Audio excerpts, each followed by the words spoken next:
Hazel, don't you want to have a party?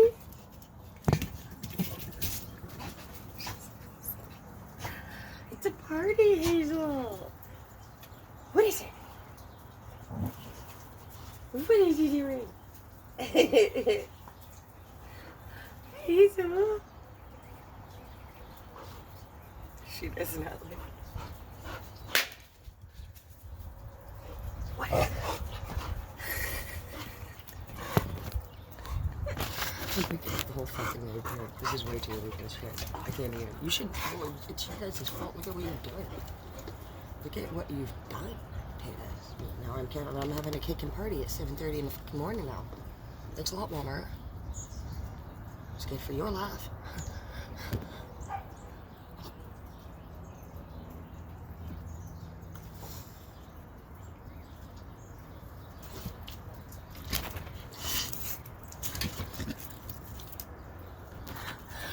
Hazel, we're having a fucking party. These are fun. I could get used to this life. I could. It's just like you fucking blow one more fucking thing up, but we're gonna have some problems. What are you doing? Oh!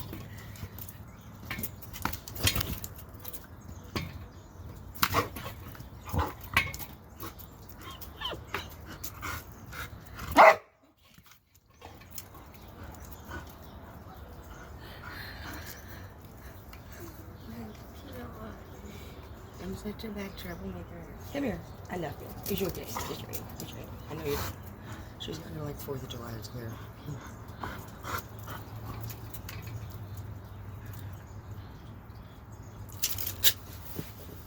Okay. I have to look up the fucking neighborhood now. Every dog in the neighborhood is fucking mad now. Good morning.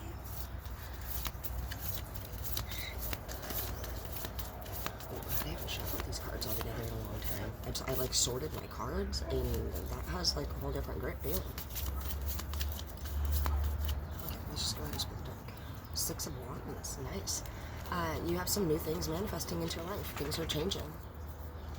With the Temperance card.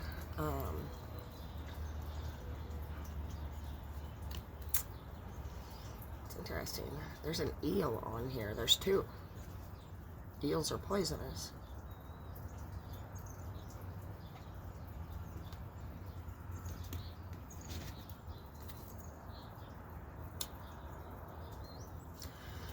Seven of Cups in the reverse for the Ace. I really felt like the Seven of Cups energy wasn't a loss. Exactly. 9 of Swords in the reverse. I feel like you were in a relationship at one point that there was a lot of sword action. 9 actually is just wonderful near-death experience in love. Congratulations to that piece of shit. They almost killed you. But you remained. You actually coming up with the Ace of Cups energy, so you have really great love. So it is a big loss for anybody that has ever loved and lost you. The Seven of Cups in the reverse, honestly, I mean, love came to an end. Looked like 6 of Wands, you know, things were manifesting, but then something maybe happened along the way, and you were like, I don't know, man, I'm gonna hang on a second, something seems weird, something seems odd. Maybe even at one point you were like, I'm really into you. You could be my soulmate. But then as time passed, you were like, maybe this person is more like a toxic soul tie, or a karmic soulmate. You might have even figured out at one point. I hear karmic soulmate. So when you're dealing with a karmic soulmate, and that's why I think those eels are on here actually, dude. Twin eels and shit, saying be patient, because this is a karmic, that was a karmic soulmate. And when you're dealing with a karmic soulmate,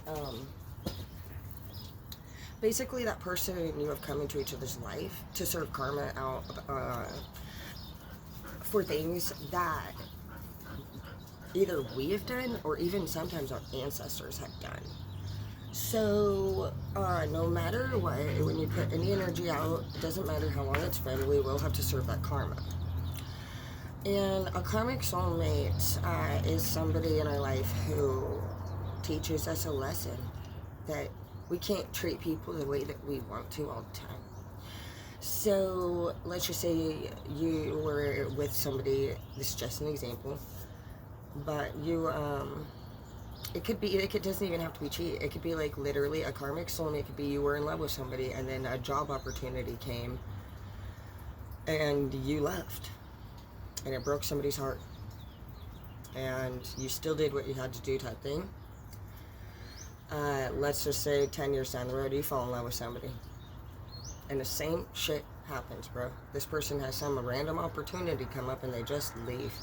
And you will then experience the heartbreak that you made the other person from the past feel. That would be a karmic soulmate.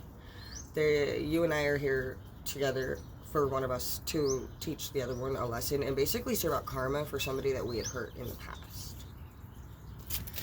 The only true way to actually understand and really just like be an emperor and empress is to be actually on all three ends of any circumstance. So you'd want to be a bystander, somebody that's never even known anything, making judgments, talking about how you'd handle it and what you do and what you wouldn't do. And then you get to be the person who's in the situation, the crime doer. You're the suspect. And then all of a sudden as a suspect you get the opportunity to realize how hard it is to do all the things that you said you were going to do as easy as you fucking claimed everybody else should have been doing it. And then you get the third role in the whole matter, and that is actually overcoming it and being like, damn, I am humbled. I used to be somebody who would never use drugs and said it never would, and then the next thing you know I was, and then I'm just so grateful to have gotten through it. Now I can be there for the people. So those are the three stages, you know what I mean? So no matter what happens, you know, even if a relationship seems like negative or just even as you know, I heard a waste of time for some of y'all. You might feel like the Seven of Cups in the reverse was a waste of your time. It wasn't, babe. You went through all three stages now of that problem, and you're on your journey to actually becoming an emperor or an empress. And like I said, the only way to do that is to be every queen or king in the deck.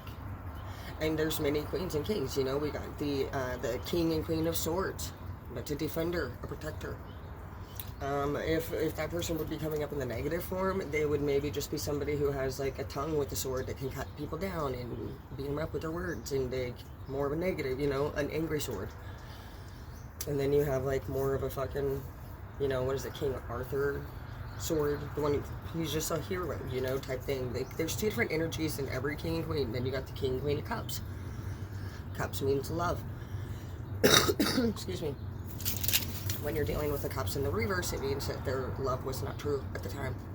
They were coming from a place of darkness as well. It could have been somebody that you saw potential in, and they just were not at the right time in their life at that time when you were together, and it just didn't work out. They could have cheated, or they could have taken their love back, or a lot of times when you're dealing with cups who are not in the right state, you know, they're grieving a loss, and so they act out their emotion, and it can come off actually pretty hardcore, pretty hurtful too. And then you got the wands. Wands is all about manifestation, and it's also about sexuality. Again, a bright wand is somebody who's goal-oriented and on top of their shit. And then you got the reverse ones where they're cheaters. You know, they're using their wand in a negative way. They're getting cocky and they're running around, you know what I mean? And basically this whole journey for you has taught you so much. You yourself are at the Nine of Wands, which is beautiful. You're independent. You're individual. You're dressing better than ever, and you're feeling better than ever, you're smarter than ever, you're looking better than ever, and your back is turned towards anybody, honestly, that doesn't serve you anymore. And your face, yes, you clear out with crap. Just seeing how they're doing. The cool thing about this chapter, though, is that you don't necessarily need anyone. It's a big deal for you. It's a big deal for you. Your actual karmic debt has been released. Your karmic debt is released, bro. You just beat your karmic debt, bro. This is huge. Just look at it. Brand new chapter. Congratulations. Fucking love you, man.